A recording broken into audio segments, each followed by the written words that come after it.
सहाय्यक संचालक सरकारी प्रवक्ता श्री चोरडिया सर आणि माननीय SP सर, सर्वप्रथम मी माननीय SP सरांना DGP sir DGP Kabra sir यांची पुष्पगुच्छ देऊन स्वागत करण्याची विनंती करते.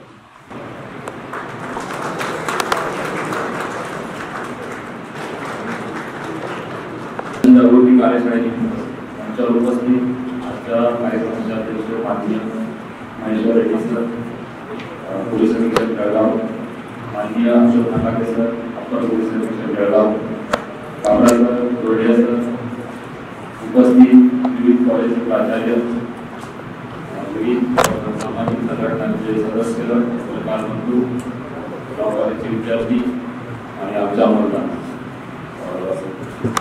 सर्वप्रथम सर, आज डॉक्टर्स डे आहे. आपल्या सर्वांना माहिती आहे की आपल्या समाजामध्ये जे विविध घटक काम करतात त्यातील एक महत्त्वाचा घटक आहे डॉक्टर्स. आपल्या आरोग्याची काळजी घेण्यासाठी नेहमी सदैव तत्पर असतात. अशा डॉक्टरांचा या दिवशी सत्कार केला जाणं आवश्यक आहे. याच्यासाठी आपल्यामध्ये उपस्थित असलेले डॉक्टर अनिता भोळे मॅडम, सेक्रेटरी सचिव IMA, महेश्वर रेड्डी सर यांना विनंती करतो की सर आपण डॉक्टर ट्रेनिंग सत्कार स्वागत करावं.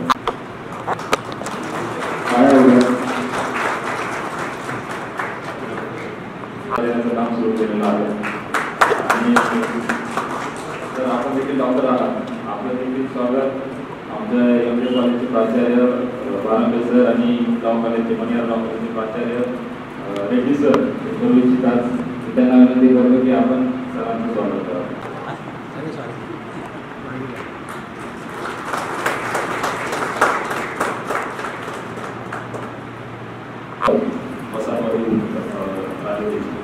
त्या मानसिकतेतून तयार केलेले कायदे होते. जर आपण त्या कायद्यांचं जर एक बघितलं त्याच्यामध्ये चॅप्टर, तर IPC मध्ये सुरुवातीला त्यावेळेला जे सरकार त्यांना टिकून ठेवायचं त्या अनुषंगाने सुरुवातीला जे त्यांनी सेक्शन्स घेतले ते सरकारविरुद्ध जे गुन्हे घडतात, सरकारी नोकरांविरुद्ध जे गुन्हे घडतात त्यांना सुरुवातीला घेतलं गेलं. त्यानंतर मग बॉडी ऑफिस, शरीराविरुद्ध, त्याच्यानंतर प्रॉपर्टी ऑफिस. परंतु आता जे बदल झाले त्याच्यामध्ये आपल्याला जाणवतं की जी भारतीय न्याय सेवा याच्यामध्ये सुरुवातीला जे आपल्या समाजाविरुद्ध जे घडले जातात, महिलांविरुद्ध, लहान मुलींविरुद्ध ते ऑफिस केले गेले, शरीराविरुद्धचे ऑफिस केले गेले. जी प्राथमिकता ही आपल्या नागरिकांना, आपले जे दुर्बल घटक आहेत त्यांना या कायद्यानुसार दिली गेलेली आहे. भारतीय नागरिक सुरक्षा संहिता, नागरिकांच्या सुरक्षेच्या अनुषंगाने जी प्रोसिजर आहे ती त्याच्यात ऍड केलेली आहे. नावात बदल असला तरी त्याचा उद्देश काय त्या नावावरूनच आपल्याला कळतं. आपल्याकडे म्हटलं होतं की समितीवरच तारीख पे तारीख. तर आता हे जे कायदे येणार आहेत त्याच्यामध्ये बऱ्याचशा अशा प्रोव्हिजन्स केल्या गेलेल्या आहेत. डिटेल्स मध्ये मी जाणार नाही कारण की याच्यानंतर जे वक्ते आहेत ते आपल्याला डिटेल्स मध्ये सांगतील. परंतु असं म्हटलं होतं की जस्टिस नाही. या नवीन कायद्यानुसार त्याच्यानंतर प्रोसेस सुरू होणार आहे, प्रक्रिया सुरू होणार आहे. एखादा गुन्हा दाखल झाल्यानंतर पोलीस असतील किंवा न्यायालयीन प्रक्रिया असेल तर 3 वर्षाच्या आतमध्ये जस्टिस पूर्ण केला गेला पाहिजे. फिर्यादी किंवा पीडित असेल तर 3 वर्षाच्या आतमध्ये न्याय दिला गेला पाहिजे. जेणेकरून की समाजामध्ये एक चांगला संदेश राहील आणि नागरिकांना न्याय मिळेल. यानंतर आपण मार्गदर्शनाकडे वळूया. सर्वप्रथम मी additional SP sir Shri Ashok Nakate sir यांना विनंती करते की त्यांनी सर्वांना मार्गदर्शन करावे. सर्वांना नमस्कार. आज या ऐतिहासिक दिवसाचे साक्षीदार आपण सर्वजण आहोत. या क्षणाला मार्गदर्शक म्हणून व्यासपीठावर उपस्थित असलेले जळगाव जिल्ह्याचे पोलीस अधीक्षक डॉक्टर महेश्वर रेड्डी सर, जळगाव जिल्ह्याचे जिल्हा सरकारी वकील काबरा साहेब, जळगाव जिल्ह्याचे सहाय्यक संचालक सरकारी अभिवक्ता चोरडिया साहेब, जळगाव उपविभागाचे उपविभागीय पोलीस अधिकारी संदीप गावी, जळगाव शहरातील पोलीस स्टेशनचे प्रभारी अधिकारी, सर्व क्षेत्रातले सन्माननीय मान्यवर, लॉ कॉलेजचे स्टुडंट्स, शांतता समितीचे सदस्य, डॉक्टर्स, प्राध्यापक, प्राचार्य,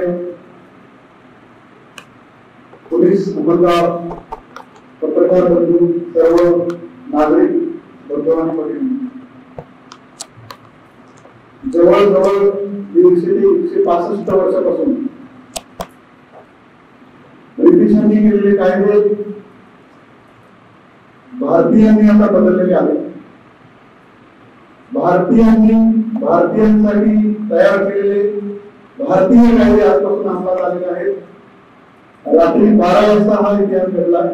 12:01 इंडियन पिनल कोड म्हणजे भारतीय दंड संहिता या कायद्याची जो 1860 पासून भारतामध्ये अंमलात आलेला होता, या कायद्याची जागा भारतीय न्याय संहिता 2023 या कायद्याची घेतली आहे. फौजदारी प्रक्रिया संहिता 1973 पासून जो कायदा अंमलात आलेला होता, खरं तर हा कायदा सुद्धा 1800 मध्येच अंमलात आलेला होता. 1973 मध्ये आपण त्याच्यात बदल करून हा कायदा आणलेला होता.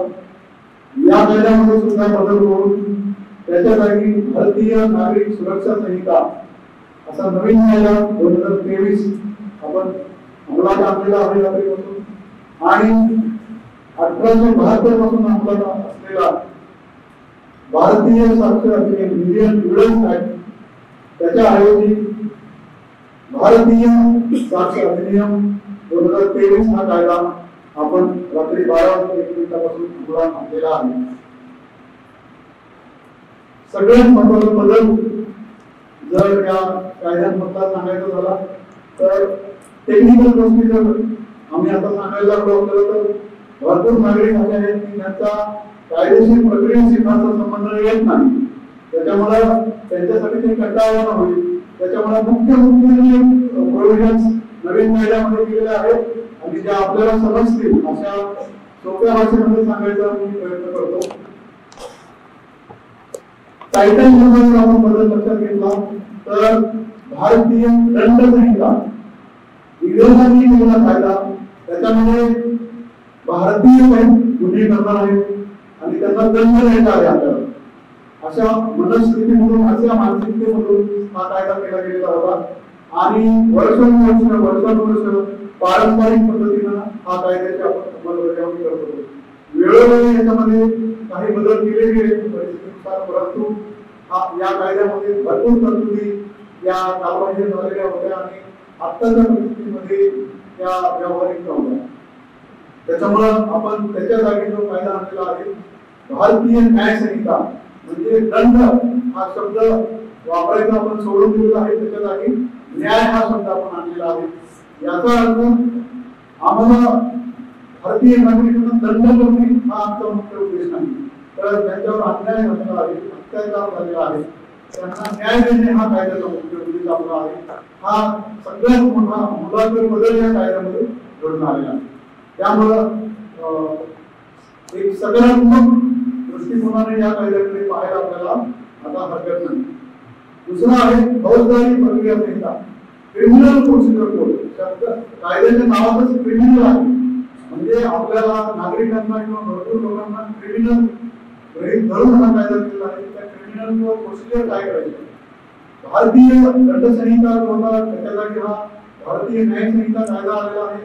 याच्यामध्ये मुख्यतः जे गुन्हे दाखल केले जातात, ज्यांनी गुन्हा केलेला आहे त्या आरोपीवर, तर ते ज्या कलमांनुसार दाखल केले जातात त्या कलमांचा उल्लेख या कायद्यामध्ये असतो.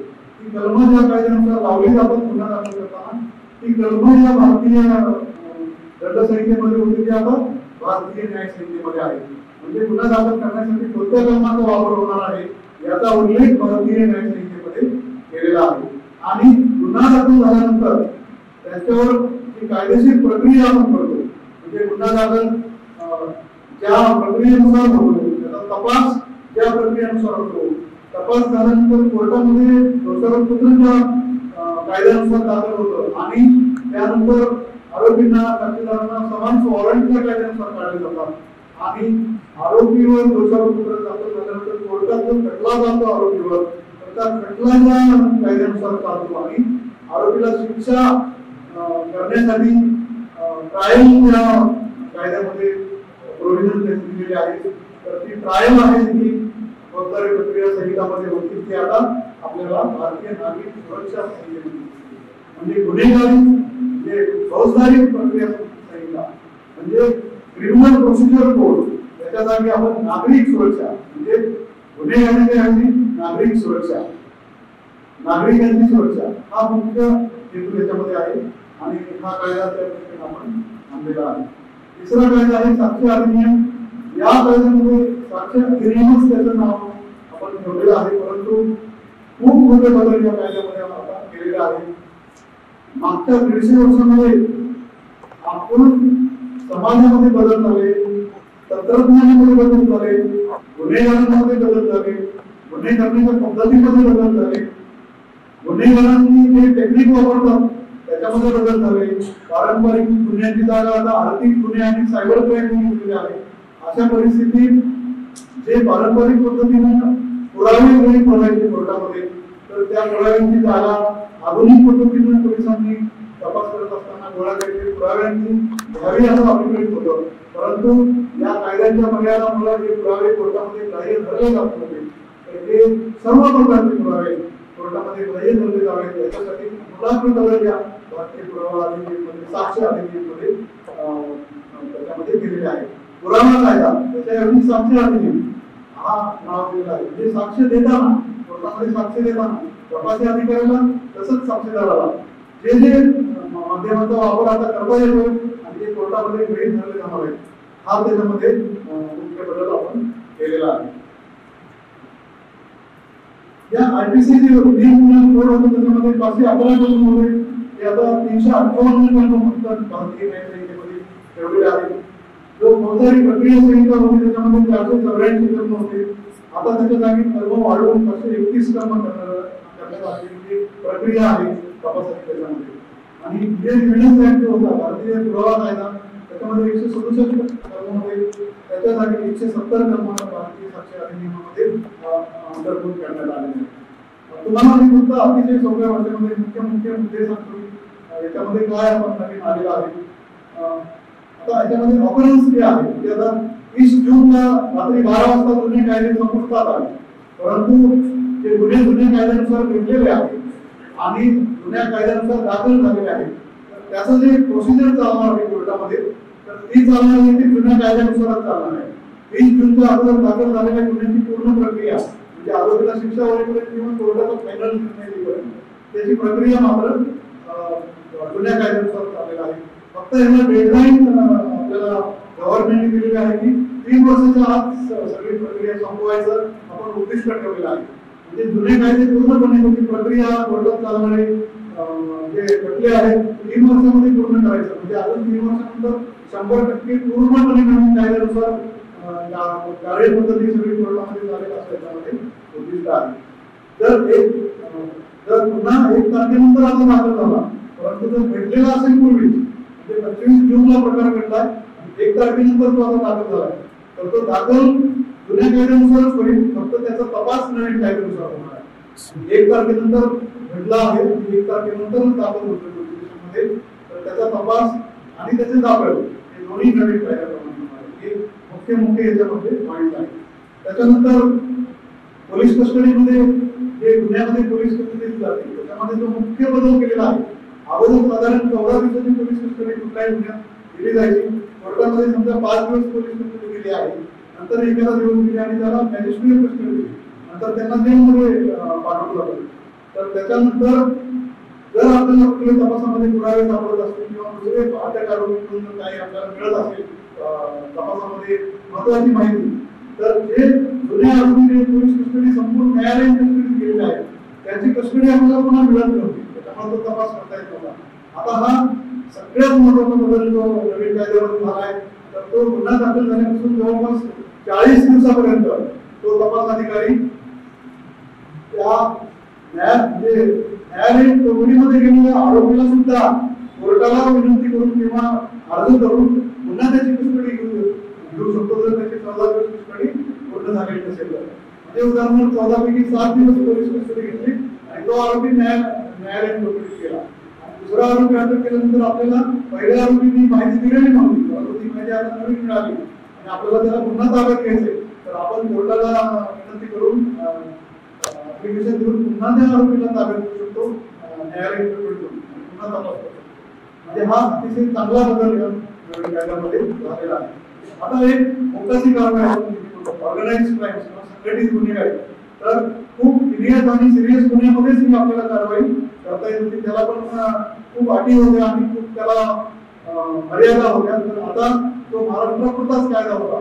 तर हा ऑर्गनाइज्ड क्राईम किंवा संघटित गुन्हेगारी कायद्याचे कलम या नवीन अधिनियमामध्ये अंतर्भूत केलेले आहेत. तर साधे जे चोरीसारखे गुन्हे किंवा साधे छोटे गुन्हे जे आहेत ते सुद्धा जर ऑर्गनाइज पद्धतीने संघटित पद्धतीने तुम्ही गुन्हेगार करत असतील तर त्याच्यावर सुद्धा आपण मोठी कारवाई या अधिनियमानुसार करू शकतो. त्याच्यामध्ये संघटित गुन्हेगारी, गुंडाबळी, दहशतवाद या गुन्ह्यांच्या स्पष्ट परिभाषा नवीन कायद्यामध्ये अंतर्भूत केलेल्या आहेत. अजून एक बदल नवीन कायद्यामध्ये खूप महत्वाचा केलेला आहे. भारताच्या बाहेरून जर भारतामध्ये गुन्ह्याची कॉन्स्पिरसी किंवा कट कुणी रचत असेल, उदाहरणार्थ दहशतवादी कारवायांमध्ये कट बाहेरून रचलाय आणि भारतामध्ये ती कारवाई झालेली आहे, तर बाहेरून त्यांनी कट रचलाय त्याच्यावर आपल्याला कारवाई अगोदर करण्याला मर्यादा होत्या. त्यांनी गुन्हा केलेला आहे भारतामध्ये त्यांच्यावरच आपण कारवाई करू शकतो. परंतु भारताबाहेरील व्यक्तीवर पण आपण गुन्हा दाखल करू शकतो त्यांनी भारतामध्ये काहीतरी कारवाई करण्यासाठी कट रचलेला आहे बाहेरून. पहिले जे कायदे होते त्याच्यामध्ये साक्षीदार आणि पीडितांची संरक्षणाबद्दलच्या विशेष काही योजना होत्या. तर विटनेस प्रोटेक्शन आणि विक्टिम प्रोटेक्शन याच्यासाठी तरतुदी नवीन कायद्यामध्ये आता करण्यात आलेल्या आहेत. आणि बालक आणि महिलांच्या विरुद्ध जे घडणारे गुन्हे आहेत तर त्याच्यासाठी अतिशय चांगल्या तरतुदी आणि कडक त्याच्यामध्ये शिक्षित तरतुदी नवीन कायद्यामध्ये केलेल्या आहेत. आपण बघतो मागच्या 150 वर्षांमध्ये तंत्रज्ञानामध्ये खूप बदल झाला, परंतु कायद्यामध्ये आपल्याला तंत्रज्ञानाच्या खूप मर्यादा येत होत्या.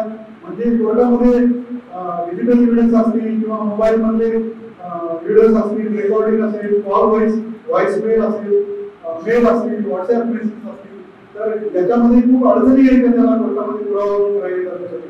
तर आता सरळ त्याच्यामध्ये कोर्टामध्ये पुरावा ग्रहीत करला जातो. डिजिटल पुरावे आता त्याच्यामध्ये तरतुदी करण्यात आली आहे. फॉरेन्सिक एव्हिडन्स 7 वर्षांपेक्षा जास्त शिक्षा असलेला गुन्हा असेल तर त्याच्यामध्ये कंपल्सरी फॉरेन्सिक पद्धतीने न्यायवैद्यक पुरावे गोळा करण्याची कंपल्सरी तरतूद केलेली आहे. सर्व्हर लॉग असतील, लोकेशन व्हॉइस मेल असतील, याचं अंतर्भूत त्याच्यामध्ये नवीन कायद्यामध्ये केलं गेलेलं आहे. जप्तीची कारवाईची व्हिडिओ रेकॉर्डिंगची तरतूद नवीन कायद्यामध्ये केली आहे. आता EFIR म्हणजे तुम्हाला पोलीस स्टेशनमध्ये येऊन गुन्हा दाखल करण्याच्या ऐवजी तुम्ही ऑनलाईन किंवा EFIR सुद्धा करू शकता. डिजिटल चार्जशीट करण्याची तपस्या आमदारांना प्रोसिजर करण्यात आली आहे. म्हणजे भविष्यामध्ये प्रत्यक्ष जाऊन दोषारोपपत्र कोर्टात दाखल करण्याची गरज नाही, तर तो डिजिटली चार्जशीट करून तो कोर्टाला मेल पण करू शकतो किंवा डिजिटल पद्धतीने कोर्टामध्ये सबमिट करू शकतात. त्याच्यानंतर जे रेप विक्टिम आहेत ते बऱ्याच वेळेला बलात्काराचे किंवा लैंगिक अत्याचाराचे गुन्हे झाल्यानंतर तर ते विक्टिम आहेत त्याच्यामध्ये पोलीस स्टेशनला येऊन स्टेटमेंट देणे वगैरे किंवा त्याला ते हेजिटेट करत होते किंवा त्यांना नको वाटायचं आपली बदनामी होईल किंवा इतर काही कारणांनी ते येत नव्हते किंवा स्टेटमेंट रेकॉर्ड करायला मर्यादा येत होत्या. तर ते ई स्टेटमेंट सुद्धा त्यांचं म्हणजे ऑनलाईन स्टेटमेंट सुद्धा त्याचे दाखल करण्याची रेकॉर्ड करण्याची सुविधा दिलेली आहे. त्याच्यामध्ये अजून एक व्हर्च्युअल एव्हिडन्स म्हणजे कोर्टामध्ये व्हिडिओ कॉन्फरन्सिंगनी साक्ष देणे. आतापर्यंत ही सुविधा तपासी अंमलदारांसाठी होती. म्हणजे मी पुण्यामध्ये काम करत असताना जर मी एखाद्या गुन्ह्याचा तपास केलेला आहे, आता मी जळगावमधून आता तो पुन्हा कोर्टामध्ये ट्रायलला आला तर मला तिथं कोर्टामध्ये जाऊन साक्ष द्यायची गरज नाही तपासी अंमलदार म्हणून. मी इथून पण ती VCB साक्ष व्हिडिओ कॉन्फरन्सिंग देऊ शकतो. परंतु आता ही सुविधा साक्षीदारांना सुद्धा आलेली आहे. म्हणजे साक्षीदार सुद्धा त्याचे व्हिडिओ कॉन्फरन्सिंग किंवा व्हिडिओ कॉलनी साक्ष देऊ शकतील.